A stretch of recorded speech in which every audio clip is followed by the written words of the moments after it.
Dear students, हम लोग chapter study कर रहे हैं स्टार्स एंड सोलर सिस्टम।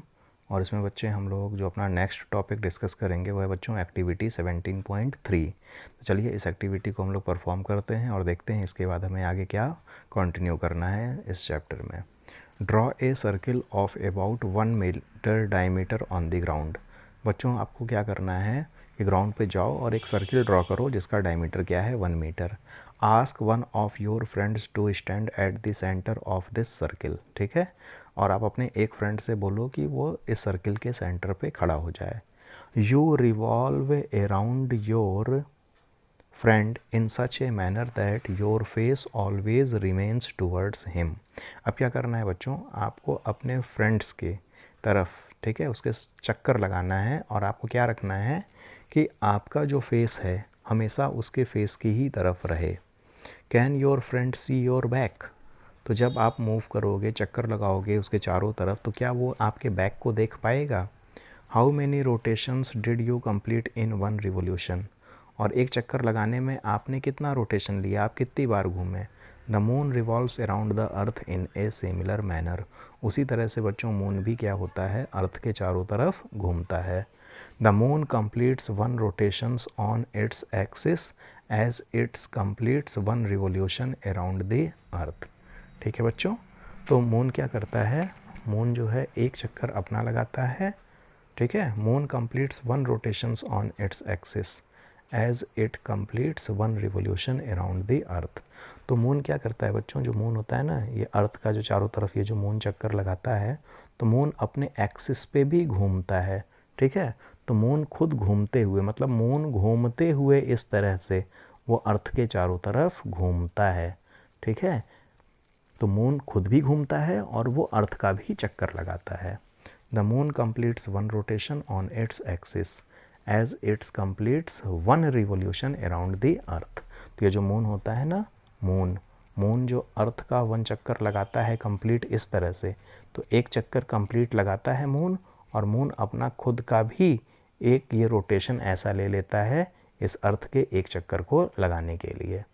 ठीक है बच्चों, अब हम लोग बात करते हैं बच्चों मून के सरफेस की, कि मून का सरफेस किस तरह से होता है। ठीक है, तो आप लोगों ने भी सुना होगा कि जो मून होता है, मून का सरफेस, मून पे पानी नहीं होता है, मून पे जो है आप सांस नहीं ले सकते हो, मून पे एटमॉस्फेयर एग्जिस्ट नहीं करती है। ठीक है, तो उसके बारे में हम लोग यहाँ पे स्टडी करते हैं। The moon is a fascinating object for poets and story tellers.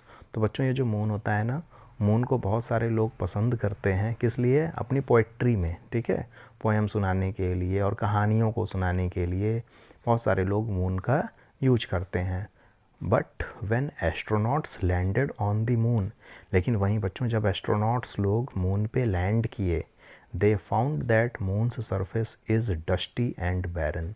तो इन लोगों ने क्या देखा कि जो मून का सरफेस है ना, मून के सरफेस पे बहुत सारा डस्ट है, धूल है, एंड बैरन, और क्या है बच्चों, बंजर है। ठीक है, there are many craters of different sizes. और मून पे जब ये लोग गए तो इनको बहुत छोटे छोटे तरह के गड्ढे और स्टोन्स इन लोगों को दिखाई दिए। ठीक है, it also has a large number of steep and high mountains. और जब यहाँ पे गए तो इनको जो है उस माउंटेन पे बच्चों बहुत बड़े बड़े, सॉरी, उस मून पे इनको बहुत बड़े बड़े माउंटेन्स भी दिखाई दिए। Some of these are as high as the highest mountains on the earth. Earth पे पाए जाते हैं ना जो आपके माउंटेन्स, उनसे भी बहुत ऊंचे ऊंचे कुछ माउंटेन्स उनको जो है उस मून के सरफेस पे देखने को मिले। ठीक है बच्चों, और क्या देखा इन लोगों ने, the moon has no atmosphere. Moon पे कोई भी एटमॉस्फेयर नहीं था। ठीक है, कोई एयर नहीं थी। It has no water. Moon पे इनको कहीं पानी भी नहीं दिखा। Can any life exist on moon. अब क्वेश्चन ये उठता है, अगर मून पे पानी नहीं है, मून पे एटमॉस्फेयर नहीं है, तो क्या मून पे कोई लाइफ एग्जिस्ट कर सकती है। तो इसका आंसर है बच्चों नो, मून पे कोई लाइफ एग्जिस्ट नहीं कर सकती। कोई आपसे पूछे उसका आंसर क्या है, तो आप बोलोगे because there is no atmosphere. ठीक है, वहाँ ऑक्सीजन नहीं है, वहाँ एयर नहीं है, वहाँ वाटर नहीं है, and without air without water we can not survive there. ठीक है बच्चों, और भी बहुत सारे रीजंस हैं, आप अपने हायर क्लासेस में स्टडी करोगे कि एक एस्केप स्पीड होती है बच्चों। ठीक है, तो जितने भी गैस के मॉलिक्यूल्स होते हैं, आपको पता है जितने भी ऑब्जेक्ट होते हैं, ठीक है, जितने भी मैटर्स हैं वो आपके जो है मॉलिक्यूल्स से बने हुए होते हैं, ठीक है, एटम्स, मॉलिक्यूल्स। तो ये जो मॉलिक्यूल्स हैं, मॉलिक्यूल्स गैसेस से मिल करके बनी हुई होती हैं। तो गैसेस की अपनी कुछ स्पीड्स होती हैं, ठीक है, और मून के सरफेस पे बच्चों एस्केप स्पीड जो होती है वो 2.3 मीटर पर सेकेंड्स के नियर अबाउट होती है। और ये जो गैस मॉलिक्यूल्स होते हैं ना, इनकी स्पीड होती है 3.11 के नियर अबाउट। तो गैस के मॉलिक्यूल्स की स्पीड मून के सरफेस की स्पीड से ज़्यादा होती है, तो इसलिए गैस के मॉलिक्यूल्स वहाँ से जब निकलते हैं तो वो वापस लौट करके नहीं आ पाते हैं, इसलिए वो मून की सरफेस पे एग्जिस्ट नहीं करते, ठीक है। तो इतने डिटेल्स में अभी आपको नहीं पढ़ना है, ये सब आप अपने हायर क्लासेस क्लास 11th वगैरह में आप स्टडी करोगे कि why there is no atmosphere on moon, ठीक है। अभी के लिए बस आप ये समझिए कि मून पे कोई एटमॉस्फेयर नहीं होता, मून पे कोई वाटर नहीं है, कोई एयर नहीं है, इसलिए वहाँ पे कोई लाइफ एग्जिस्ट नहीं करती है, ठीक है बच्चों। अब देखिए, can we hear any sound on the moon. अब पहेली क्या, सॉरी बूझो कह रहा है अगर मून पे कोई एयर नहीं है, कोई एटमॉस्फेयर नहीं है, तो क्या हम मून पे कोई साउंड सुन सकते हैं। तो अब पहेली कहती है कि चैप्टर नंबर 13 में हम लोगों ने स्टडी किया था बच्चों कि ये जो साउंड होता है, साउंड को ट्रैवल करने के लिए मीडियम की रिक्वायरमेंट होती है, ठीक है। तो देखिए पहली क्या कहती है, we learned in chapter 13 that sound can not travel when there is no medium. तो वही बात ये कह रही है कि चैप्टर 13 साउंड वाले चैप्टर में हम लोगों ने पढ़ा कि अगर हमारे पास मीडियम नहीं है तो साउंड नहीं ट्रैवल कर पाएगा। जैसा कि हम लोगों ने वैक्यूम में देखा था, वैक्यूम में वो स्पेस होता है, वो जगह होती है जहाँ से एयर कम्प्लीटली रिमूव्ड होता है, तो वैक्यूम में साउंड ट्रैवल नहीं कर पाता। उसी तरह से जब मून पे कोई एटमॉस्फेयर नहीं है, कोई एयर नहीं है, तो हम साउंड भी नहीं सुन सकते, ठीक है। Then how can we hear any sound on the moon. तो मून पे हम लोग कोई साउंड कैसे सुन सकते हैं। तो बच्चों क्या होता है ना कि मून पे जो भी एस्ट्रोनॉट लोग जाते हैं तो ये लोग फ़ोन का यूज करते हैं, ठीक है, जो इनका वॉकी टॉकी होता है, तो वहाँ पे बच्चों इलेक्ट्रोमैग्नेटिक्स वेव्स की यूज की जाती है। तो ये जो इलेक्ट्रोमैग्नेटिक वेव्स होते हैं ना, इनको जो है मीडियम की रिक्वायरमेंट नहीं होती है ट्रैवल करने के लिए, ठीक है बच्चों। तो ये थ्रू वॉकी टॉकी मतलब by using electromagnetic waves they can communicate with each other, ये आपस में बातचीत करते हैं, ठीक है बच्चों। अब ये देखिए कुछ चीज़ें हैं, जैसे ऑन जुलाई 21, 1969 इंडियन टाइम के अकॉर्डिंग द अमेरिकन एस्ट्रोनॉट, आप लोगों ने इनके बारे में सुना भी होगा, आपसे कोई बोलता है, आपने सुना होगा कि चंद्रमा पे सबसे पहले कौन पहुंचा था, ठीक है, तो वो कौन लैंड किया था, Neil Armstrongs landed on the moon for the first time. तो ये आपसे ऑब्जेक्टिव्स में पूछ सकता है कि मून पे सबसे पहले कौन पहुंचा था, ठीक है।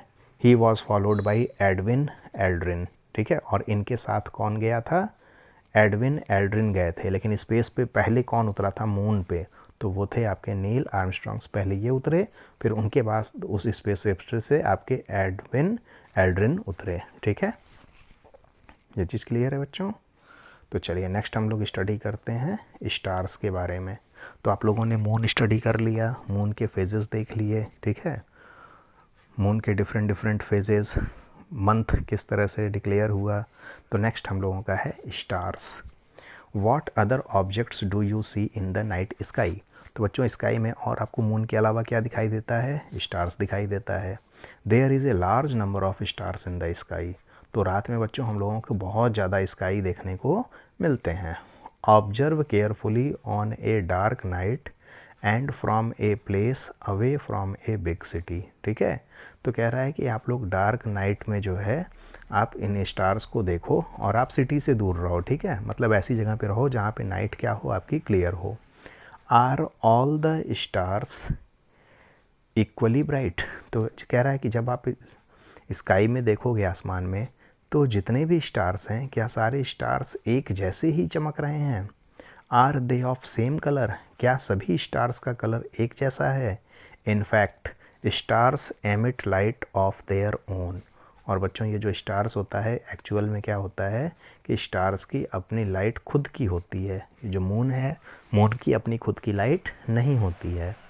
The sun is also a star. और ये बच्चों ये जो सन होता है ना, सन क्या है, सन भी हम लोगों का एक स्टार है। Why does it appear so large compare to other stars. अब कोई आपसे पूछे कि ये जो सन स्टार है तो सन हम लोगों को इतना बड़ा क्यों दिखता है, तो इसका रीज़न क्या होगा कि सन हम लोगों के अर्थ की सरफेस से क्या है, सबसे नियरेस्ट पाया जाने वाला स्टार है, इसलिए ये हमको बड़ा दिखता है। ठीक है। विच एपियर्स बिगर, अब वही आपसे कह रहा है, which appears biggers, a football place near you और a football place at a distance of 100 metre, कि कोई फुटबॉल बिल्कुल आपके आँख के सामने रखी हुई हो, ठीक है, और एक फुटबॉल आपसे 100 मीटर की दूरी पे हो, तो कौन सा फुटबॉल बड़ा दिखेगा, जो आपके पास होगा, जिसकी डिस्टेंस कम होगी। तो इसीलिए बच्चों ये जो सन है, सन भी क्या है, एक स्टार है, हमें बड़ा इसलिए दिखता है क्योंकि सन हमसे क्या है, बहुत पास है, हमारे पास है, हमारे सबसे पास पाया जाने वाला जो स्टार है उसका वो कौन है, सन है। The stars are millions of times farther away than the sun, और बच्चों जो स्टार्स होते हैं जो हमें बहुत छोटे छोटे दिखते हैं ना, वो सन से कई मिलियंस टाइम्स बहुत दूर हैं, उनकी डिस्टेंस बहुत ज़्यादा है। Therefore the stars appear to us like points, इसलिए जो स्टार्स होते हैं हम लोगों को एक पॉइंट की तरह दिखते हैं, छोटे छोटे दिखते हैं। ठीक है। अब ये देखिए, ये जो सन है, सन की दूरी हमारे अर्थ से कितनी दूर है, तो देखो लिखा है सन इज़ नियरली, अब इसको आप लोग रीड आउट करो। ठीक है, 1 10 100 1000 10,000 लाख 10 लाख करोड़ 10 करोड़। ठीक है, आप इसको रीड करो, आप देखोगे ये जो है तो ये नियरली कह रहा है, लगभग 150 मिलियन किलोमीटर दूर है सन आपके अर्थ से। फिर भी हम कह रहे हैं कि सन हमारे अर्थ से सबसे पास पाया जाने वाला स्टार है, तो आप सोचिए कि और स्टार्स कितने दूर होंगे। The next nearest star is Proxima Centauri, it is at a distance of about, अब आप इसको रीड आउट करो, क्या आप इसको रीड आउट कर रहे हो, बहुत डिफ़िकल्ट हो रहा है ना इसको रीड आउट करने में। तो देखो लिखा भी है, can you read this distances in kilometres conveniently, क्या आप इन डिस्टेंसेस को किलोमीटर में ईजिली पढ़ पा रहे हो, रीड कर पा रहे हो। Some stars are even farther away, ये तो हम लोगों से बिल्कुल पास पाए जाने वाले स्टार्स हैं, वहीं पे कुछ स्टार्स इनसे बहुत दूर हैं। तो इसमें समझ लो, अगर मैं आपसे 4 5 6 7 जीरो और अगर यहाँ बढ़ा दूँ इस तरह से, अब बोलूँ आप इस डिजिट को लर्न करो, किलोमीटर में रीड करके बताओ, तो क्या आपके लिए आसान होगा, नहीं होगा बच्चों। तो जितनी भी लार्ज डिस्टेंसेस होती हैं जिनको हम ईजिली किलोमीटर्स वगैरह में नहीं पढ़ पाते हैं, ठीक है, उसके लिए यूनिट यूज की गई है बच्चों साइंस में, वो है आपका लाइट ईयर। ठीक है, तो देखिए क्या लिखा है, such large distances are expressed in another unit known as light year. तो जितनी भी लार्ज डिस्टेंसेस हैं जिनको हम ईजिली नहीं रीड आउट करते हैं, ठीक है, तो उसको हम लोग लाइट ईयर बोलते हैं। लाइट ईयर बेसिकली बच्चों एस्ट्रोनॉमी में ही यूज किया जाता है कि जब भी हम लोग सन से जो है प्लैनेट्स की, सन से स्टार्स की, या अर्थ से सन की, इस तरह की जो भी डिस्टेंस होती है इसको ट्रेवल करने के लिए, इसको कैलकुलेट करने के लिए। It is the distance travelled by light in 1 year. और लाइट ईयर क्या होता है बच्चों, कोई आपसे बोले कि लाइट ईयर क्या है, तो आप बोलोगे it is the distance travelled by light in 1 year, कि लाइट को, ठीक है, एक साल में ट्रैवल करने में जो डिस्टेंस होता है वही होती है light year. Remember that speed of light is, ये देखिए लिखा हुआ है, स्पीड की लाइट कितनी होती है, 3 लाख किलोमीटर पर सेकेंड। ठीक है, तो ये होती है आपकी स्पीड की लाइट, जिसको ये देखो किलोमीटर पर सेकेंड है, अगर इसको हम लोग मीटर पर सेकेंड में कन्वर्ट करें तो ये आपकी हो जाती है लगभग 3 × 10⁸ मीटर पर सेकेंड। ठीक है, अगर कोई बोले इसको किलोमीटर में, ये देखो ना, ये है ना 3 लाख, 3 लाख को अगर आप लिखोगे किलोमीटर में तो क्या लिखोगे, 3 × 10⁵ किलोमीटर पर सेकेंड बोलो, या इसी को बोलो 3 × 10⁸ मीटर पर सेकेंड। तो बेसिकली 3 × 10⁸ मीटर पर सेकेंड इसको लोग याद कर लेते हैं, क्योंकि जब भी न्यूमेरिकल्स वगैरह सॉल्व करते हैं तो यही वैल्यू हम लोगों को याद रहती है। ठीक है, तो ठीक है बच्चों, यहाँ तक क्लियर है। नेक्स्ट देखिए, thus the distance of sun from earth may be said to be about 8 light minute. अब आप लोग देख रहे हो सन की दूरी अर्थ से कितनी थी, 150 मिलियन किलोमीटर। 150 मिलियन किलोमीटर बोलने से अच्छा नहीं है कि इसको हम लोग बोल दें कि सन अर्थ से कितना दूर है, इट इज़ 8 लाइट मिनट। ठीक है, the distance of Alpha Centauri is about 4.3 light years. अब ये डिस्टेंस देखो, रीड आउट करना कितना आसान है, 4.3 लाइट ईयर। ठीक है, इसलिए बच्चों हम लोग एक यूनिट यूज कर लेते हैं। जब भी लार्ज डिस्टेंस मेजर करना होता है तो उसके लिए लाइट ईयर यूनिट का यूज करते हैं। ठीक है, लाइट ईयर क्या है? It is distance travelled by light in 1 year. Clear है बच्चों? चलिए आगे देखते हैं। If light from stars takes years to reach us, I wonder if we are looking into the past when we look at stars। चलिए कह रही है कि अगर लाइट को हम लोगों तक पहुंचने में, ठीक है, if light from stars, stars से जो लाइट आती है, ठीक है, वो अगर हम लोगों से पहुंचने में 1 साल लगा देती है, I wonder if we are looking into the past, अगर हम लोग पीछे की तरफ देखें तो इसका मतलब हम लोग when we look at stars, तो हम लोग पीछे स्टार्स को और कब देखे हुए होंगे। ठीक है, अगर एक स्टार से लाइट हमारे आंखों में 1 साल पे आ रही तो इसका मतलब अगला स्टार हमें न जाने कब दिखाई देगा, 1 साल बाद ही दिखाई देगा। ठीक है, I want to know why we do not see stars during the day. अब बूझो कह रहा है कि हम लोगों को स्टार्स ये दिन में क्यों नहीं दिखाई देता है, रात में ही क्यों दिखाई देता है। Why they are visible only at night, तो इसका आंसर आप लोग खुद जानते हो कि स्टार्स हम लोगों को नाइट में ही क्यों दिखते हैं, दिन में क्यों नहीं दिखते।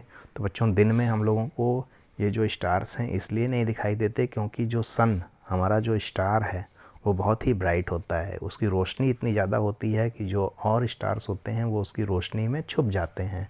ठीक है, वहीं रात में ये जो सन होता है, ठीक है, ये आपका डूब जाता है। ठीक है, सूरज आपका डूब जाता है, तब जा कर के आपको रात में और जो स्टार्स होते हैं वो ट्विंकल करते हैं, वो आपको चमकते हैं।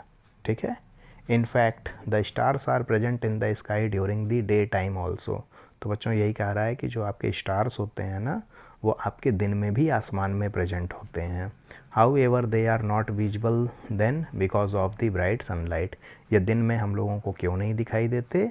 क्योंकि दिन में सूरज की रोशनी बहुत ज़्यादा होती है। ऑब्जर्व सम प्रोमिनेंट स्टार और a group of stars in the sky for about 2 hours और मोर। अब क्या कह रहा है बच्चों, आप आसमान में आप देखोगे तो आपको कुछ ग्रुप्स मिलेंगे स्टार्स के। ठीक है, उस स्टार्स के ग्रुप्स को आप कुछ घंटे तक देखो। ठीक है, 2 घंटे या 2 घंटे से ज़्यादा आप उसको देखो। What do you find? Do you find any change in the positions of stars in the sky?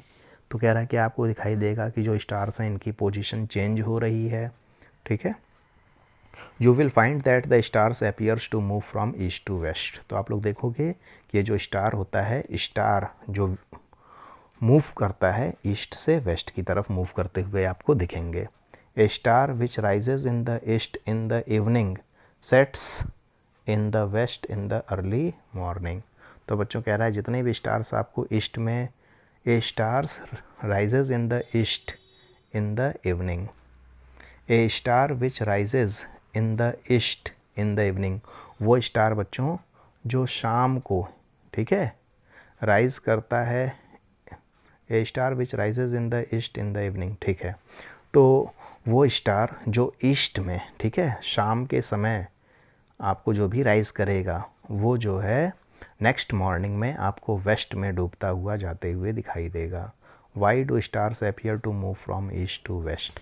अब क्वेश्चन ये है कि स्टार्स ईस्ट टू वेस्ट क्यों मूव करता है। इसका आंसर क्या होगा बच्चों? क्योंकि हमारी जो अर्थ है, अर्थ मूव करती है वेस्ट टू ईस्ट। ठीक है बच्चों, तो नेक्स्ट एक्टिविटी है हम लोगों की 17.4। तो इसी चीज़ को स्टडी करते हैं हम लोग। किस एक्टिविटीज़ में क्या है।